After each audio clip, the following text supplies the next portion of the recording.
have a right to perform action but not to decide result. Shrimad Bhagwad Geeta, chapter 18, Moksha Sannyas Yoga. Arjun said, O mighty armed Krishna, O Rishikesh, O Keshni Sudan, I wish to distinctly understand what is sannyas, renunciation of action, and tyag, renunciation of desire for the fruits of actions. The Supreme Divine Personality said, abandoning actions motivated by desire, the wise understand as sannyas, and relinquishment of fruits of all actions as tyag. Some learned people declare that all kinds of action should be given up due to an evil being associated with desire, while others maintain that the acts of yajna, sacrifice, dhan, charity, and tapa, penance, should never be abandoned. O best of Bharat, now listen to my conclusion on the subject of renunciation. The renunciation has been declared to be of three kinds. Yajna, sacrifice, charity, and tapa, penance, should never be abandoned but must be performed because yajna, sacrifice, charity, and penance are purifying even for the wise. O Arjun, moreover, these activities should be performed without attachment and expectations for the rewards. This is for certain my decisive conclusion. Prescribed duties should never be renounced. Such renunciation out of illusion is said to be tamasic in the mode of ignorance. Giving up the prescribed duties because of being troublesome or causing bodily discomfort is considered to be renunciation, which is rajasic in the mode of passion. Such renunciation is never beneficial. O Arjun, prescribed actions performed as duty without attachment to any reward is considered to be renunciation, which is sattvic in the nature of goodness. The one who does not hate disagreeable work nor is attached to agreeable one and is free from all doubts is a wise person, endowed with quality of sattvic mode of goodness. For an embodied being, it is not possible to renounce activities completely, but the one who relinquishes the fruits of his actions is said to have truly renounced. Even after death, the threefold fruits of action, pleasant, unpleasant, and mixed, accrue to the one who is attached to fruits of his actions, but not to the one who has renounced such attachment. O mighty armed Arjun, now learn from me the 5 causes that have been mentioned in Sankhya philosophy for the accomplishment of all actions. The seat of action, body, the doer, the various senses, many kinds of efforts, and divine providence, destiny. These are the 5 causes for actions. These 5 are the contributory factors for all proper or improper actions the being performs with the body, speech, or mind. In spite of this, the one who regards himself, the soul, as the only doer is of impure intellect and does not see things truly as they are. The one who is free from the egoistic notions of being the doer and whose intellect is unattached, even if he may kill some people, he neither kills nor is bound by actions. Knowledge, object of knowledge, and the knower are the 3 factors that motivate action, and the senses, the act itself, and the doer comprises the threefold constituents of action. Each one of the 3, knowledge, action, and the doer, is declared to be of 3 kinds in Sankhya philosophy, science of the gunas, distinguishable according to the 3 modes of material nature. Now listen about these. The knowledge by which one sees the one undivided imperishable reality in the divided, understand his knowledge to be sattvic in mode of goodness. The knowledge by which one sees manifold living entities of different kinds in all living beings is rajasic in the mode of passion. The knowledge where one single act is considered to encompass the whole, which is without reason, not based on the truth, and trivial, is said to be tamasic in mode of ignorance. Action that is performed as duty as per scriptures, without attachment and aversion, and done without desire for rewards, is sattvic in mode of goodness. The action that is enacted for gratification of selfish desires with pride and is full of stress is rajasic in mode of passion. The action that is performed out of delusion, disregarding one's own ability and consequences, loss and injury to others is tamasic in the mode of ignorance. The performer of the action who is free from egotism and attachment, endowed with enthusiasm and determination, and equiposed in success and failure, is sattvic in mode of goodness. The performer of action who craves for the fruit of action is greedy, violent-natured, impure, and moved by joy and sorrow, is rajasic in the mode of passion. A performer of action who is undisciplined, vulgar, stubborn, deceitful, lazy, despondent, and procrastinating is tamasic in modes of ignorance. O Dhananjay Arjun, now listen as I describe in detail the types of intellect and determination according to the three modes of material nature. O part, the intellect which understands the path of activity and renunciation, distinction between proper action and improper action, duty and non-duty, binding and liberation, what to be feared and what is not to be feared, is sattvic in nature of goodness. The intellect which cannot distinguish between dharma, righteousness, and adharma, unrighteousness, right action and wrong action, is rajasic in the mode of passion.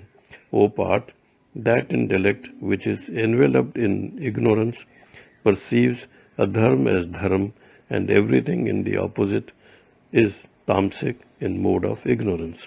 The unwavering firm will by which through yoga one controls the mind, the activities and the senses, that firm will is said to be sattvic in mode of goodness. The steadfastness by which one holds to dharma, duty, pleasures and wealth, desiring rewards in return, that firmness is rajasic in mode of passion. That resolve by which unintelligent one does not give up dreaming, fearing, grieving, despair and conceit, that determination is tamasic in mode of ignorance. O Arjun, now hear from me about the three kinds of happiness in which by practice one rejoices and can even reach the end of all sufferings. That which is like poison at first but becomes nectar in the end is generated by the pure intellect and understanding of the self. That happiness is sattvic in the mode of goodness. That which is derived from the contact of the senses with their objects, like nectar at first but poison at the end, that happiness is said to be rajasic in the mode of passion. That happiness derived from sleep, laziness and negligence which deludes the self from beginning till end is said to be tamasic in the mode of ignorance. Nothing exists on the earth or among higher celestial gods which is free from the influence of these three modes born of material nature. O Parantap, the activities of the Brahmins, Kshatriya, Vaishyas and Shudras are divided according to their qualities in accordance with their inborn gunas, qualities. Brahmins, the priestly class, Kshatriyas, the warriors and administrative class, Vaishya, the merchant and farming class, and Shudras, the worker class. Serenity, self-restraint, austerity, purity, patience, integrity, knowledge, wisdom, and firm faith are the qualities born of nature of Brahmins. Heroism, strength, fortitude, skill in warfare, resolve never to retreat from the battle, giving in charity, and leadership qualities are the qualities born of the nature of a Kshatriya. Agriculture, cattle, rearing, and trade are the works of Vaishya, born of their nature. Serving through work is the work of Shudras, born of their nature. A being can attain perfection by sincerely carrying out his activities born of his innate qualities. Now listen how one can achieve that. Worshipping the Creator from whom all living entities have come into being and pervades the whole universe, through performance of one's own occupation, a person attains perfection. Performance of one's duty is devotion to God. Following one's own dharma, doing one's duty, though imperfectly, is better than following another's dharma, though perfectly.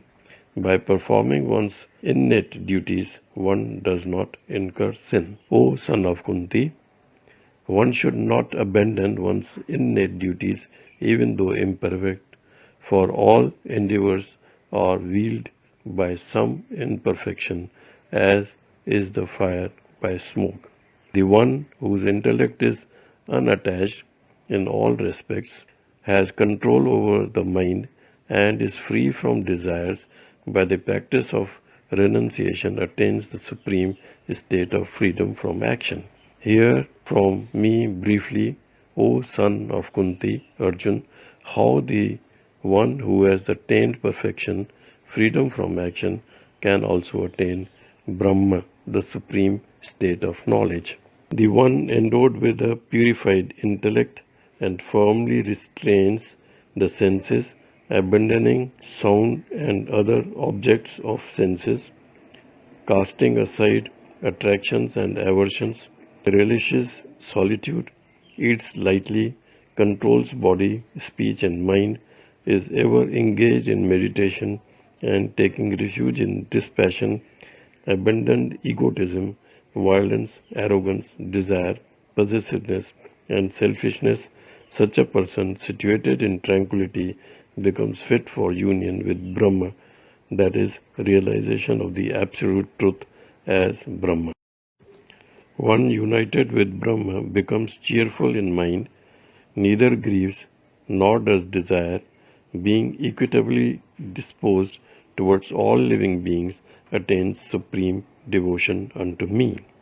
On being devoted to me, one comes to know who I am in truth.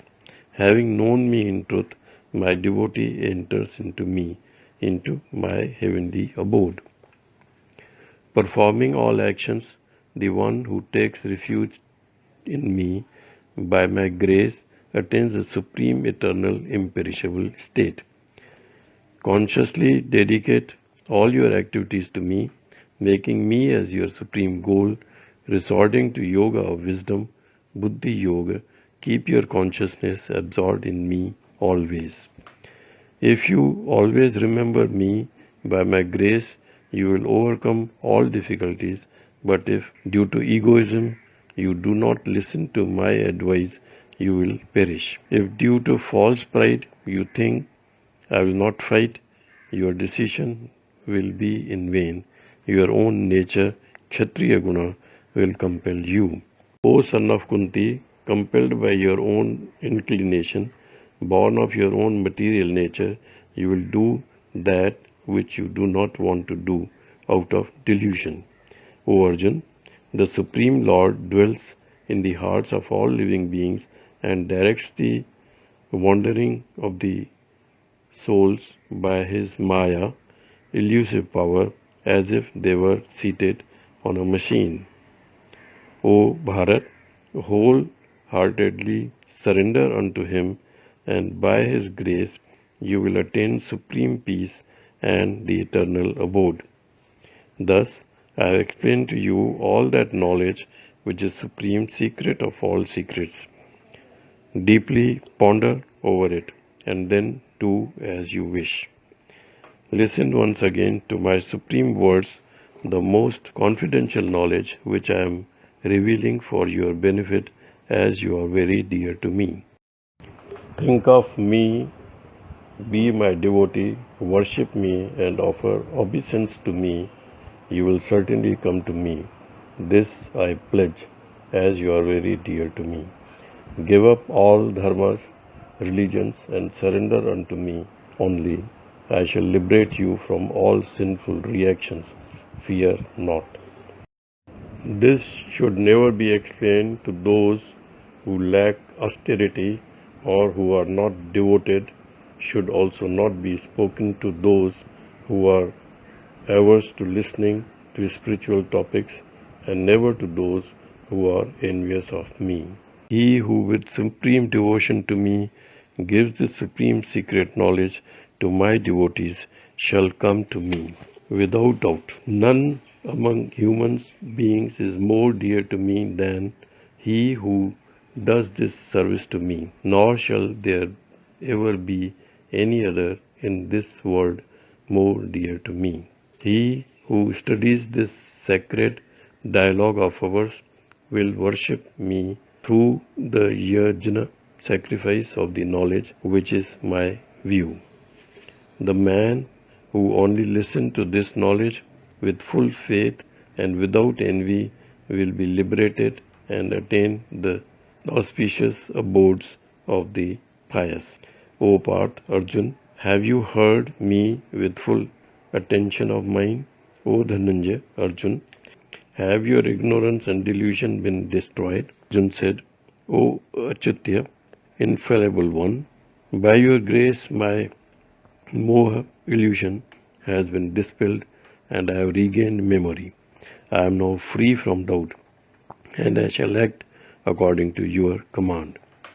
Sanjay said, thus I have heard of this wonderful dialogue between Sri Krishna and Arjun, the noble-hearted son of Pritha, which makes my hair standing on ends, hair bristling with divine joy. By the grace of Ved Vyas, I have heard the supreme confidential yoga from Sri Krishna himself, the Lord of Yoga. O King, repeatedly recalling this sacred and wonderful dialogue between the Supreme Lord, Sri Krishna and Arjun, I rejoice over and over again. O King, remembering again and again that most significant cosmic form of Hari, Lord Krishna, greater is my astonishment and I am thrilled with joy over and over again. Whenever there is Sri Krishna, the Lord of Yoga, and whenever there is Arjun, the supreme archer, there will always be glory, victory, prosperity, and righteousness. Such is my firm view. Om Tat Sat. Thus in Shrimad Bhagwad Gita Upanishad, the science of Brahma, the scripture of Yoga, dialogue between Sri Krishna and Arjun, the chapter 18 named Moksha Sannyas Yoga is over.